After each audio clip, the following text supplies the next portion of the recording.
I'm Fonzo, And I'm Eliza. and we're the co-host of Grown, a podcast from the Moth that shows we're never fully grown. Growing up feels like a phase that should end at some point, but does it ever really? Whether you're 16 or 26 or 86, you're gonna have to deal with family drama, your body, and the type of person you want to be. So why not put it all out in the open and go through it together? Join us every other week to deal with cringe, culture, and the courageous efforts of people like you to get grown. Start listening today. Follow Grown on Apple Podcasts, Spotify, or wherever you're listening right now.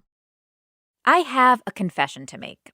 Last fall, something that started as a low-key anthropological inquiry turned into a true obsession. After decades of knowing almost nothing about the Kardashian family, I fell into a deep rabbit hole.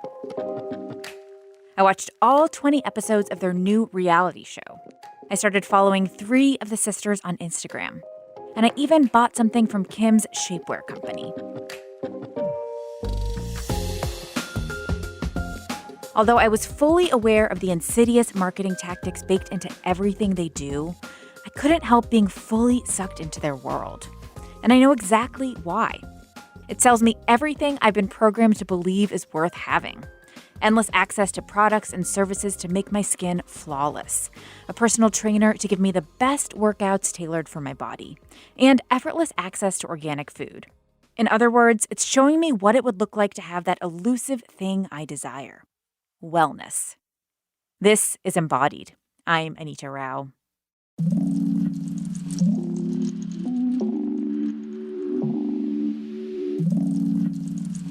Whether or not the Kardashians are truly well is definitely up for debate, and also none of my business. Far more relevant to my life and my wallet is the wellness industry that they promote and participate in. This industry is valued at more than $4 trillion and encompasses everything from beauty products and food brands to boutique fitness studios and meditation retreats. But when we use the word wellness, what do we actually mean? At its base level, wellness is essentially everything that medicine and insurance won't touch. So it's all the ways we want to physically, mentally, even spiritually feel better. So that could be nutrition, it could be sleep or stress management. But there is no one exact way to be well. That's Rina Raphael. She's the author of The Gospel of Wellness, Gyms, Gurus, Goop, and the False Promise of Self-Care. She wrote this book after many years steeped in the wellness industry as both a journalist and a consumer. So I was a wellness industry reporter for a business magazine. And I tried everything from basically SoulCycle underwater to at one point I did an electric shock HIIT workout where they put you in a power suit and they would zap you every 30 seconds while you're trying to complete a burpee. I went to weed retreats. I went to Utah, where Silicon Valley was building supposedly the wellness community of the future. And I think at the time I was really optimistic. I wanted to believe a lot of these founders who were quote unquote trying to change the world. And then we started seeing some of the problems roll out. And that's what I started witnessing. Number one, I saw that a lot of these trends and products weren't necessarily helping women. It was adding more pressures to their life or forcing them to buy certain things. It was highly, highly individualistic. And more than that, because I was a business reporter, I had access to all of these marketing plans. And oftentimes I would check a lot of these claims with scientists.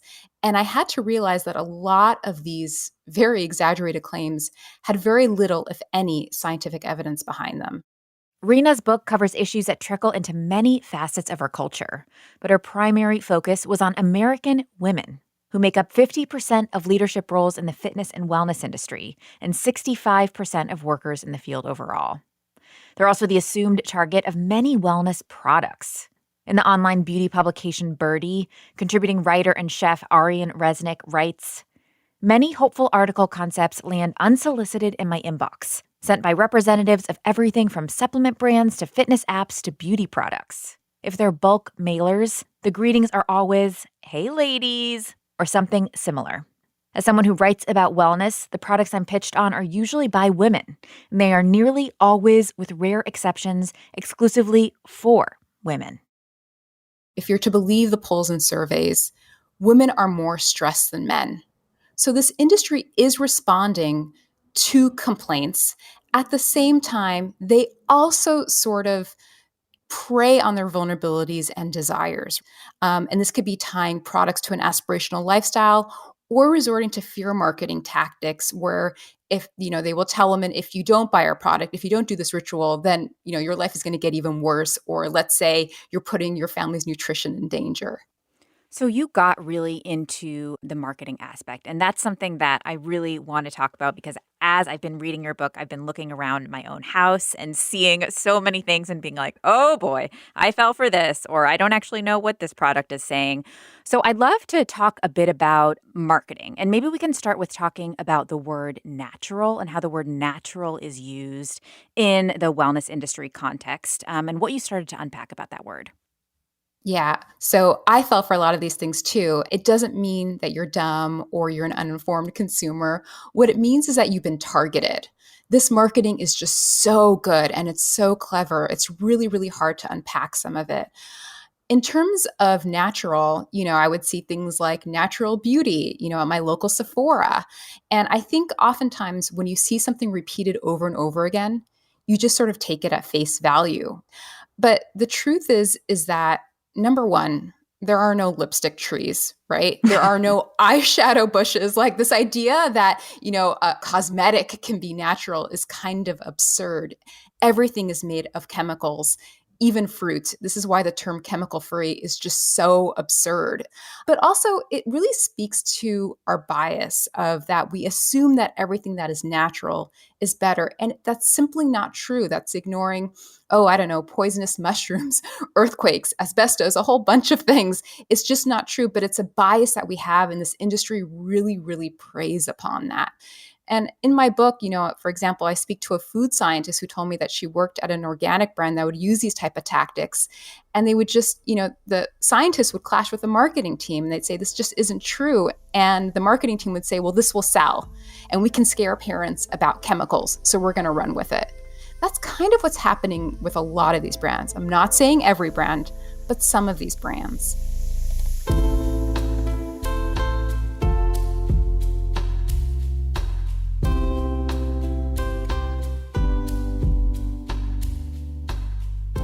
I will admit that this book sent me on an investigative journey into my bathroom cabinet. My deodorant bottle says, clinically proven formula with essential oils. My curl cream touts that its recipes are a workout for your curls and packed with superfoods. There's also all the catchphrases like brain boosting and #1 recommended, but without a lot of context.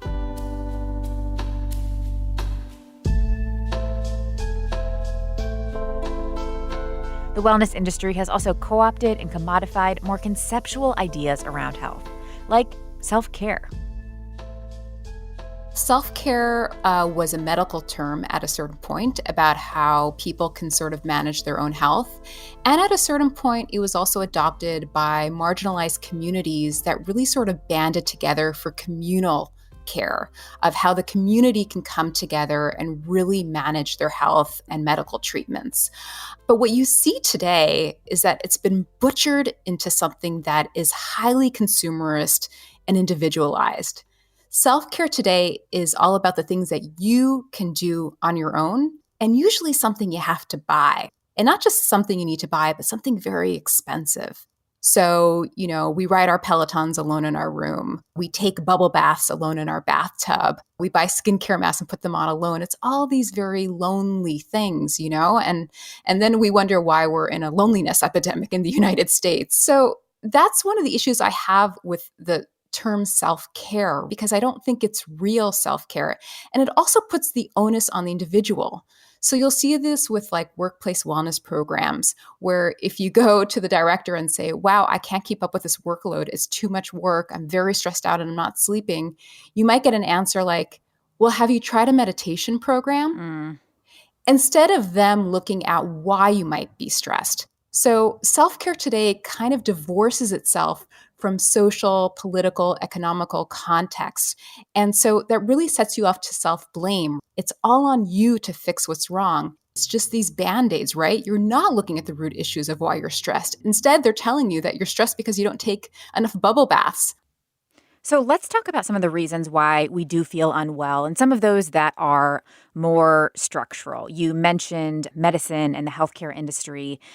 And there is so much less research out there about the bodies of people who are assigned female at birth and how they work. The few, or only recently has there been a lot of attention put into chronic illnesses like endometriosis, for example. So talk to me about how the wellness industry has capitalized on this more systemic problem, which is the lack of research on certain people's bodies. Part of it is the fact that we just don't have enough research into women's health conditions. Women weren't federally mandated to be in clinical trials until the 90s. And so we're not just a couple years behind, we're several decades behind. And so when women feel like they're not being heard in their doctor's office, either because they feel like they're being ignored or gaslit or there's just nothing there for them, it kind of leaves the window open for a competitor to breeze in. Now, granted, there isn't always going to be a fix for every sort of medical condition. Medicine is very complex. Oftentimes it takes a long time. And what you see sometimes with these wellness influencers is that they promise you the quick fix, right? And if you're desperate or in you're so much pain, first of all, you might just try anything, but also you might want to believe that. So much of this industry is just based on belief. So, what role does traditional media play in bolstering and promoting the wellness industry? And maybe from your own experience being inside it, were there practices that you engaged in earlier in your career that you would do differently now? Right. So I'm a member of the media, but I am the first to say that unfortunately, wellness is treated a lot like fashion these days. Oftentimes, you'll see it in the style section or you'll see it reported on by fashion magazines. And reporters are not checking with the scientists, medical researchers, or toxicologists before they promote a brand or even scare you about a certain ingredient. It's not put upon them to do that. And it's partially because they've seen it repeated everywhere else that they just take it at face value. And that's sort of the problem that we're seeing now. And I think that's something that I probably did early on when I was reporting on this as well. I just assumed clean beauty was right. And I didn't do the work of actually checking with toxicologists. I think that's changing a little bit now. But if you read a story on a wellness ritual or product, make sure that they've talked to experts who are respected in their field and they're the right experts. So, for example, if you're concerned about the safety of an ingredient, well, then you should really hear from a toxicologist. You express some optimism toward the end of the book, as you're saying, with a growing skepticism of some of these unfounded wellness myths, but also some generational differences in buying into wellness trends and actually buying products. Talk to me about some of the research you've done with Gen Z consumers and what gives you optimism about their approach. I do think that consumers are tired of being told what to do, how to look, what they should buy. And again, they just have too much stuff that didn't work. So they have a more skeptical eye now when they buy something. They're not going to buy in on all the claims. And especially Gen Z, they're really rebelling against this sort of productivity pressured, perfectionist idea of wellness that is more sort of associated with the millennial generation. So they're kind of taking a different approach to what they think wellness is. They don't think they need to spend a ton of money on it. We're seeing now an increase in them trying at least to think about how social support is more important. They might say things like, maybe wellness is listening to Taylor Swift. Maybe it's going on a walk. It doesn't necessarily have to be about buying this very expensive thing.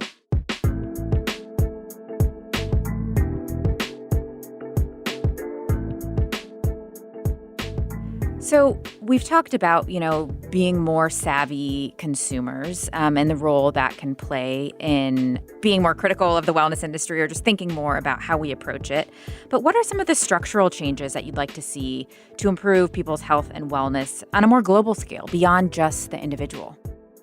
The stuff that I'm interested in that I think are real wellness are things that I don't think people think about when they hear that term. So it would be better maternity benefits, more supportive childcare policies, increased funding to women's health conditions research. I would also even say better work-life balance, right? People need more time on vacation or to spend at home. There are all these things that I think would actually make us feel well and really gets at the root causes of why we don't feel good. And that to me would be real wellness.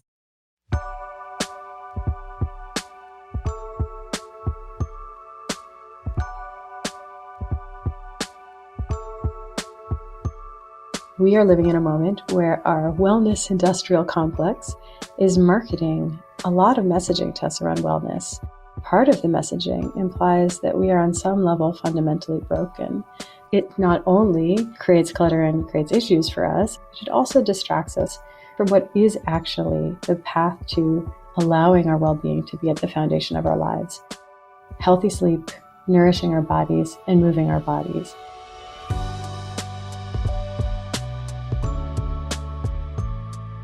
It can be hard to separate out true wellness from the wellness industrial complex.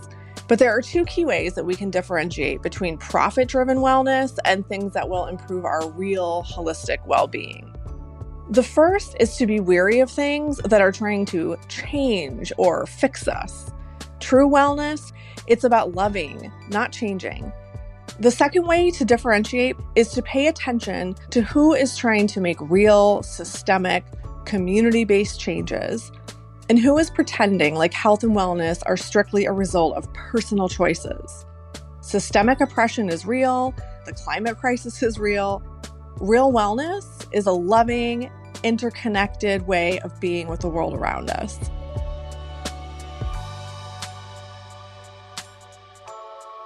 That was holistic psychiatrist Dr. Ellen Vora and Liza Kindred, founder of Holy Shift Studios. As Rina said, more and more people are resonating with a wellness philosophy similar to what Ellen and Liza are talking about, and becoming savvy to the fact that despite what marketers in the wellness industry want us to think, a new beauty cream or the latest in standing desks isn't going to solve many of our problems. There's also been a push to talk about another key component of wellness: the collective.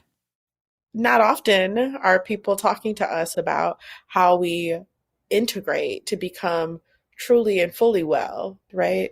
They don't encourage us to parse out the different ways that we've been socialized to prioritize certain aspects of healing and to deprioritize certain aspects of healing. Wellness must be something accessible and available to everyone. And even while we have distractions or learned habits that take us away from our own innate wisdom and wellness, we must be able to return to it without regard to our body size, abilities, financial privilege, class, educational status. I think it's also important for us to consider our positionality and where we have power and privilege and resources and where we experience more barriers to our wellness, so that we can make the right call for ourselves personally to decide what we need to do, but then also to know where we can give, because there is no wellness at all if it's not a collective wellness.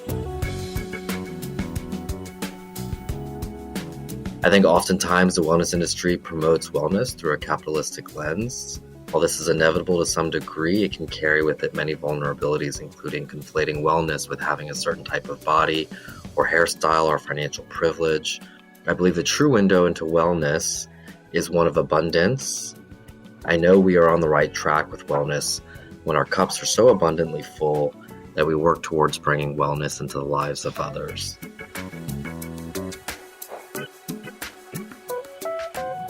That was Dr. Della Mosley and David Young-Oh, directors of the Radical Healing Collective in Durham, North Carolina. Thinking about our personal health in the context of a larger community is a step toward collective wellness. But taking the step requires you first to get clear about your own priorities. How do I reclaim my own time? How do I manage my boundaries? How do I say no? How do I lay down when I need to lay down? How do I watch something meaningless on television because it's what I need to do, and what my spirit and my body need in those moments? That's Kim Young, or the Dope Black Social Worker. She's a licensed clinical social worker who's been on our dream guest list for a long time, ever since she led a training for our station on organizational trauma in early 2022. I remember pulling up Slack almost minutes into the training and sending my team the brain explosion emoji. Kim had reframes for thinking about wellness at work that were really hitting home for me as a self-described overachiever. One key concept she introduced: your wellness belongs to you. Yeah, like nobody can give it to you. No one can give you permission to take the time that you need, and no one can give you permission to put yourself first but you. We get inside of jobs and sometimes we forget that we're whole humans that are functioning, that have our own traumas, our own joys, our own families, our own challenges. And we put that to the side instead of inviting that into the work that we do, where then we feel like we can't make room to take care of ourselves, but yet we can make room to take a 6 o'clock meeting we didn't want to take. And so your wellness is really up to you, how you want to conceptualize it, what you would like to do with it, and making sure that you are choosing yourself first. I'm going to say some of the things that came up in my head when you were saying that I imagine people might be thinking, listening in their car, which is like, yeah, that sounds good in theory, but how do I actually do that and keep my job? I'm expected to show up at 6 p.m. That's the way it works around here. Well, what am I going to do about that, Kim? Yeah, I mean, it starts with a lot of learning and unlearning and deprogramming. We are really conditioned, especially just due to capitalism, to think if we're not productive, we don't have value or worth. If we're not doing something for a job, for a program, initiative, for a client, whomever, that our contributions do not matter. And so it really requires a lot of deprogramming and restructuring to understand that you have value enough simply for who you are, and that rest is a form of resistance, and that we don't have to get permission and we don't have to do anything to earn it. And I know it's a lot. It's a heavy concept to really kind of pull apart, because we do often wonder, well, if I tell my manager no, if I say I'm not going to do something, what are my consequences? Mm-hmm. Yeah, I mean, so we are in this state often of what you call over functioning, and describe that to me so Absolutely. that those of us who overfunction can can understand if that's us. Yeah, I think our over functioning we feel in our bodies and in our psyche before anywhere else. So your over functioning can certainly look like just exhaustion, fatigue, isolation, increased irritability, not really being able to engage in social relationships or familiar relationships in ways that we once did. Overfunctioning also looks like trying to plug in holes in a ship all by yourself while the ship is sinking Mm. instead of calling for help. And so we overfunction a lot in various industries across various gender and racial identities. We overfunction at very high levels in this society. You are in the field of social work, and I have many friends working in that field, and they are coming up against these systems all the time that feel insurmountable. How do you stop from overfunctioning in that context when you're really on a daily basis coming up against structural things that you can't change that are harming the lives and the livelihood of the people you work with? Yeah, I released the idea that I alone can fix or change any of that stuff. So I surrender to the notion that, oppression, racism, systemic failures, they all existed before me and they will likely be there when my time in this field is done.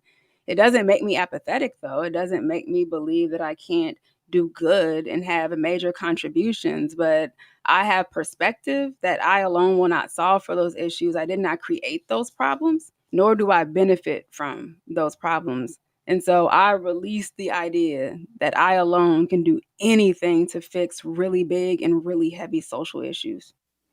I'm curious about how those of us with more power and privilege can help lower the barriers for others we're in community with to make wellness more accessible, or I guess good health more accessible. Just this idea that wellness in general is just something you can buy or package up. If you do a little yoga, take a little walk outside, sniff a little lavender, that things will be better. When in actuality, wellness is really a function of more abolition and less oppression. And so when you ask the question around like, what can folks that have more power and privilege do, is really take inventory in the ways they behave or don't behave that might be contributing to the oppression of others that don't have the same power and privilege and access.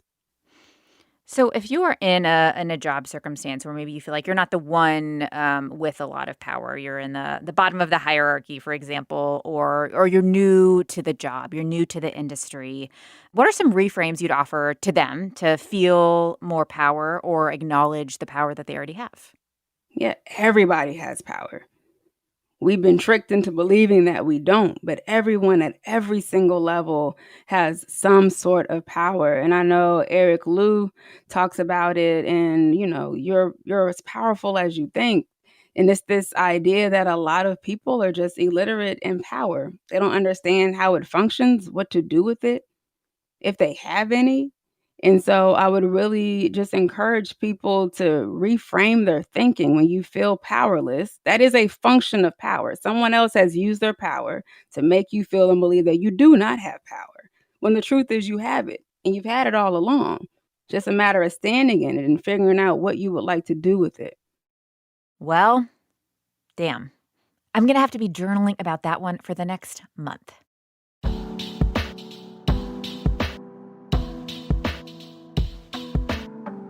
But seriously, this whole power thing is an ongoing challenge for me and something I talk about all the time in therapy. As someone who was socialized to be accommodating and a team player and grew up with pretty strict parents, I'm really working hard in this decade of my life to think about how to access and channel my power in a way that doesn't lead to over-functioning. I'm sincerely open to tips. Email me. Really.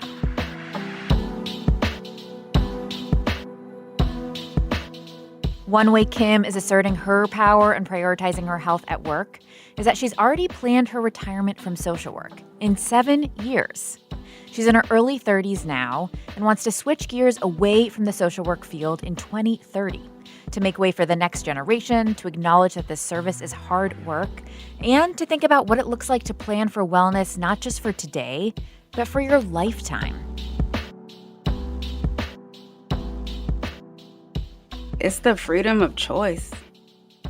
Like, I don't know if we're putting enough emphasis on how much freedom and liberation somebody can experience when they're just offered choices.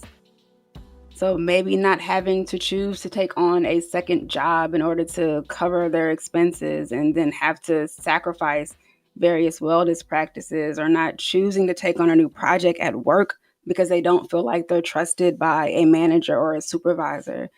But the freedom to choose, for me, is one of the greatest forms of just lifetime wellness, that somebody can choose to do something instead of something else. Like, for example, yesterday, I chose to eat a full breakfast instead of being on time to work, right? So like just this freedom to choose. And then by feeding myself the way that I did, how I was able to give in ways at work that I knew would not have been possible if I went hungry. But like a freedom to choose is honestly just the greatest practice of long-time wellness that somebody can be offered.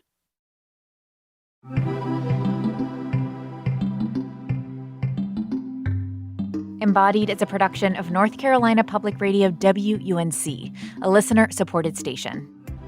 If you want to lend your support to this podcast and WUNC's other shows on demand, consider a contribution at WUNC.org now. Incredible storytelling like you hear on Embodied is only possible because of listeners like you. This episode was produced by Kaya Finlay and edited by Amanda Magnus. Madison Spire is our intern, and Jenny Lawson is our sound engineer. Quilla wrote our theme music. You can find information about everyone we talked to this week in our show notes. And hey, we would love for you to take a minute and support our podcast. Post about this episode or one that you've liked recently on social media and tag us. Or if you're not on the socials, text this episode to a friend or family member who you think would like it. Thank you in advance for your support. I'm Anita Rao, signing off. Good wishes, and be well.